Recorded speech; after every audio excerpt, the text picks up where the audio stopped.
இன்றைய வேதவசனம் ஜூலை 4 வேதத்துல சங்கீதம் 62 அதிகாரம் 8வது வசனத்துல, ஜனங்களே எக்காலத்திலும் அவரை நம்புங்கள், அவர் சமூகத்தில் உங்கள் இருதயத்தை ஊற்றி விடுங்கள், தேவன் நமக்கு அடைக்கலமாய் இருக்கிறார். நம்ம எல்லாருமே வந்துட்டு ஆண்டவரிடத்துல ஜெபிக்கிறவங்களா காணப்படுவோம். ஏன்னா ஜெபம் அப்படிங்கிறது நம்ம ஆண்டவரிடத்துல நம்மளுக்கு தேவையான காரியங்கள் எல்லாவற்றையும் நம்ம ஜெபத்தின் மூலமாக தான் ஆண்டவரிடத்துல கேட்போம். எனக்கு இந்த தாங்க அதை தாங்க அப்படின்னு சொல்லிட்டு எல்லாருமே நம்ம அதை தான் ஜெபத்தில் கேட்குறோம். ஆனால் இந்த வசனத்தில் பார்க்கும்போது அவர் சமூகத்தில் உங்கள் இருதயத்தை ஊற்றி விடுங்கள் அப்படின்னு சொல்லியிருக்கு.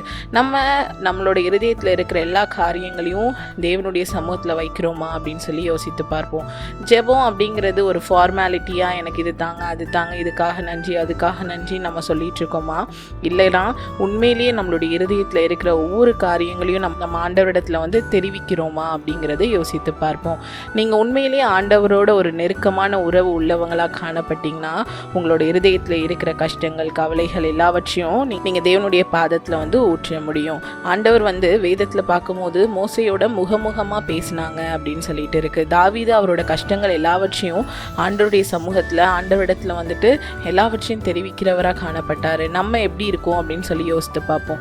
நீங்கள் உண்மையிலேயே ஆண்டவரை அறிந்த ஆண்டவரை ஏற்றுக்கொண்ட ஒரு பிள்ளையாக இருந்தீங்கன்னா ஆண்டவரிடத்துல உங்களோட ரிலேஷன்ஷிப் இவ்வளோ க்ளோஸாக இருக்கணும். உங்களோட இருதயத்தில் இருக்கிற காரியங்களை உலக பிரகாரமாக இருக்கிற மனுஷங்க கிட்ட சொல்லி நம்ம அழுறோம். ஆனால் அதை விட முக்கியம், நீங்கள் ஆண்டவருடைய சமூகத்தில் அமர்ந்து உங்களுடைய கஷ்டங்கள் எல்லாவற்றையும் நீங்கள் ஆண்டவரிடத்துல ஊற்றி விடுதல், ஆண்டவரிடத்துல சொல்கிறது. ஸோ அப்படி இல்லைன்னா உங்களோட வாழ்க்கையில் இதை நீங்கள் கற்றுக்கோங்க. தேவனிடத்துல எல்லா காரியங்களையும் நீங்கள் சொல்கிறவங்களா காணப்படுங்க. அப்படி சொல்லும் போது ஆண்டவர் நமக்கு அடைக்கலமாக இருக்காங்க. அதனால் நீங்கள் தேவனை நம்பி ஆண்டவரிடத்துல எல்லா காரியங்களையும் சொல்கிறவங்களா காணப்படுங்க. ஆண்டவர் உங்களுக்கு ஒரு பெரிய பாதுகாப்பை கண்டிப்பாக அருளுவாங்க.